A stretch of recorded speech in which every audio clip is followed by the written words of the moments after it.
7 to 11, the Message translation.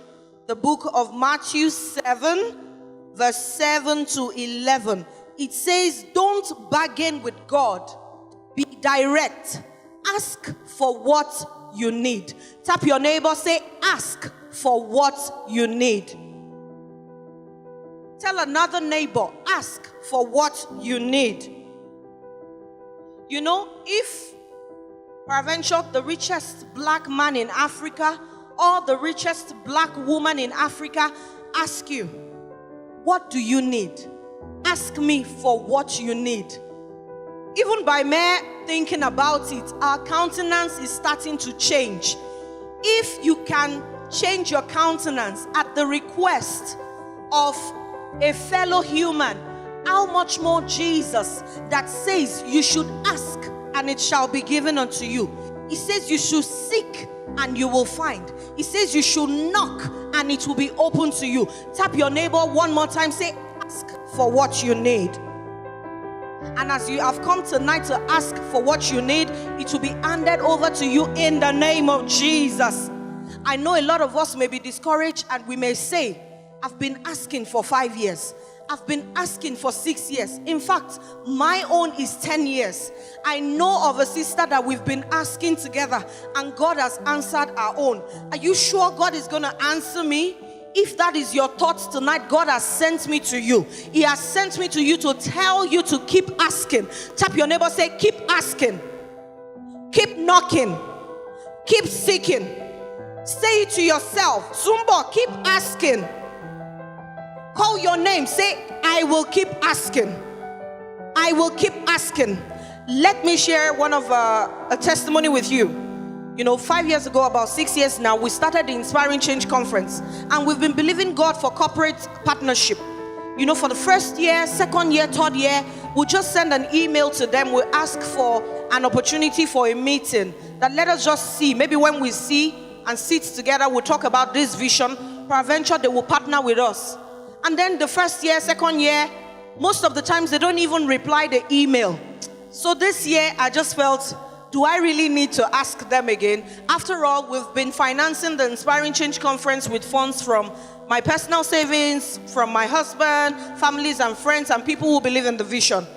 But I spoke to one of my brand strategists in a meeting, and she said, if you want corporate partnership, then you have to keep asking.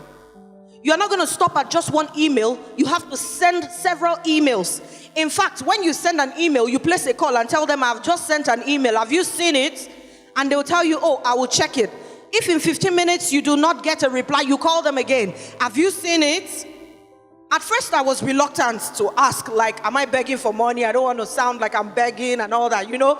The pride thing wants to set in. But she says, if you want corporate partnership, you have to do what? Keep asking. And so I sum up courage. I kept asking. I'll send them a WhatsApp chat, send them an email, send them an SMS. Do you know what? The first corporate partnership clicked. Then the second one. Then the third one. Then the fourth one. Then the fifth one. Now we have lost count because everybody wants to partner with the Inspiring Change Conference. I have come to encourage you tonight to keep asking. Tap somebody else, say, keep asking. Ask for direction. Ask for clarity. Ask for grace. I don't know if yours is forgiveness, if you feel unworthy, or peradventure you just feel, oh, I've sinned too much. I don't know if I ask God this night because of the sins. I don't think He's going to answer me. I've come to encourage you to keep asking because the Father says you should ask and it will be given unto you. That scripture did not end there. He says, seek and you will find. Oh, what beautiful assurance. He says, seek and you will find. You know, to seek is to pursue, is to deliberately take a step, make an attempt towards achieving that desired goal. I don't know if yours are stopped at asking. Tonight, I've come to encourage you to keep seeking. Seek, take a step of faith. The Bible tells us that faith is an action word. If we do not ask according to the will of God concerning us, so you are going to go before God and seek and say, Father, this year has been declared as a year of a new wave of glory. I don't want to do anything by my own self. I want you to lead me. I want you to direct me. I want you to guide me. So I have come tonight not just to ask, but to seek in faith and take a step, to make an attempt towards fulfilling that goal. Tonight I prayerfully declare in the mighty name of Jesus that as you seek towards that goal, towards that contract, towards that deal, towards that which you really yearn for, you will find in the name of Jesus. I say that the same way David recovered all, you also will find in the name of Jesus. And the scripture didn't end there. He says you should do what? Knock. The Bible says, knock and it shall be opened unto you. You know, the beautiful part about knocking is that when you knock, it's like you're seeking attention. There is no way you keep knocking that somebody will not say who is there, except there is nobody at home. If you keep knocking, it brings an attention to you.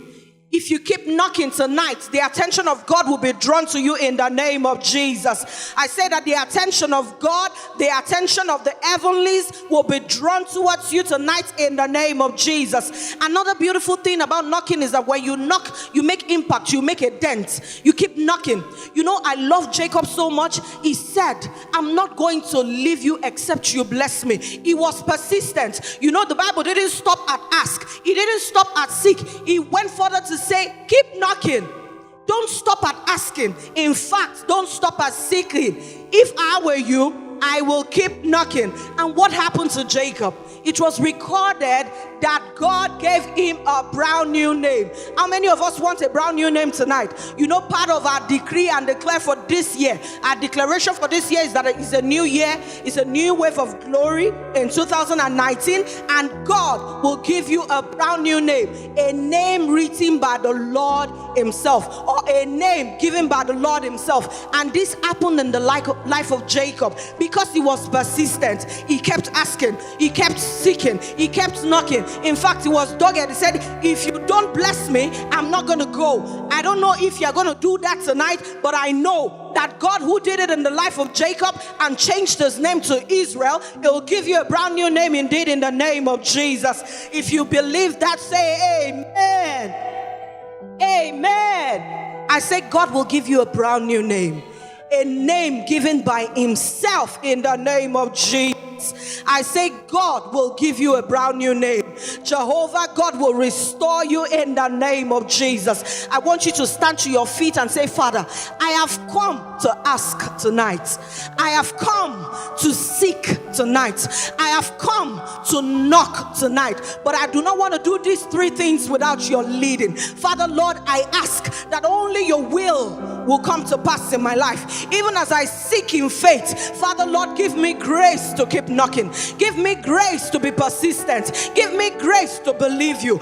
Give me grace to have faith, to believe and receive in the name of Jesus. For in Jesus' mighty name we have prayed. In Jesus' mighty name we have prayed. In the book of Genesis chapter 32 verse 26, Jacob said, I wouldn't go unless you bless me. How many of us are willing to say, Father, I'm not going to leave this service tonight until I get a touch from you. I'm not going to leave the same way I have come tonight until you restore me. I am not going to go. So turn that to prayer. Say, Father, at your call tonight, I am here. I am knocking. I am persistent and I am ready. I'm not going to go except you bless me. In the name of Jesus, I'm not planning to return back the same way I have come. By virtue of the communion tonight, I shall be restored. I will recover all. In the name of Jesus, tonight I choose to pursue. In Jesus' mighty name we have prayed.